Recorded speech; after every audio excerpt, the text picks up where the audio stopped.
Hello, welcome to the Brittle Bone Society's podcast series, which we're proud to be launching this month. My name's Patricia Osborne, I'm Chief Exec of our UK charity. We will be featuring suitable topics over the coming weeks and months, offering useful insights for the OI community. We will of course be pleased to get your feedback about which topics you would like us to cover in this series. Today I'm delighted we have with us Professor Faisal Ahmed, consultant at the Royal Hospital for Children in Glasgow. He also holds the post of Samson Gemmell Chair of Child Health at the University of Glasgow. Professor Ahmed recently helped launch a new initiative called the Office for Rare Conditions in Glasgow. He is also Chair of the Science Committee of the European Society for Paediatric Endocrinology.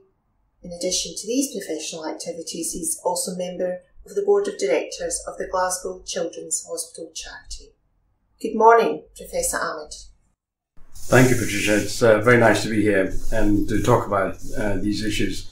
As you know, rare conditions or rare diseases are rare conditions, but if you think about it, there are probably make up about 7% of people who actually come to a hospital with any condition will have some kind of a rare condition. Possibly in a children's hospital such as the hospital I work in, there will be approximately 10,000 children a year who would have a condition such as this. And a number of them have these conditions diagnosed at a very, very early age. So these people who have these conditions, as well as their families, are sort of looking for care in a lot of different ways. And although the conditions themselves each may be very different to one another, there are lots of commonalities for these conditions. And these kinds of, and this is what I face every day when I see children with these conditions. So, of course, I have a major interest in looking after children with bone conditions, but I also look after children with other rare conditions, such as conditions which affect their hormones, how they grow, how they develop, and so on. And what I found over time is that these children and their families, the common issues which they all have to deal with include just being lost in the system, not being able to explain what the condition is to each other, but also to their relatives, and not being able to avail what care they should get in the community.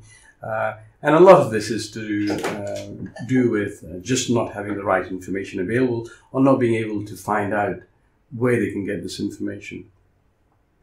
Then our own hospitals themselves are becoming very complex organizations, especially hospitals where there are specialist services or subspecialist services. And some people, not just patients, but also professionals, can sometimes feel lost in the system.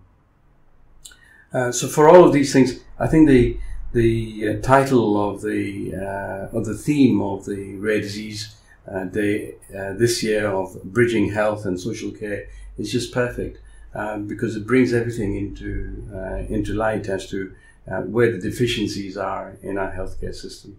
These are some of the reasons why we developed the Office of Rare Conditions in Glasgow, is because we could see that with a small amount of funding, you could try to tackle some of these common deficiencies in the healthcare journey of a patient with the rare conditions. And this really is aimed at improving awareness, improving the level of education, not just of professionals, but also of patients. And over the last 2 or 3 years, we've been holding several events to improve this in the west of Scotland. So Professor Ahmed, thank you for that extensive reply. We're really grateful to have your input and your attendance at our many events, our patient days, our conferences, our scientific symposiums. We're really pleased that you're going to be part of a series of new pilot workshops that we'll be introducing in 2019, where we hope to engage a lot more of our ordinary members to come along and take part in workshops that they themselves will be leading. But do you envisage that we'll get the support of many of the healthcare professionals out there in the NHS to come along and be part of these pilot workshops? Yeah, I think pilot workshops would be really, really interesting to to try out and see how they work. Of course, as you remember from the last conference the Brittle Bone Society held in Dundee, there was a lot of input from families as well as patients who wanted to take part in workshops, and they were keen on having a workshop for events. I think small group workshops will have a real place, and I think they will work as long as there is buy-in from professionals as well as patients with osteogenesis imperfecta. And I think if they are designed in a way where there's a specific question which needs to be asked, and the whole day is effectively designed for tackling that, I think it will work very well. So having an idea of what questions and what issues need to be discussed would be really good.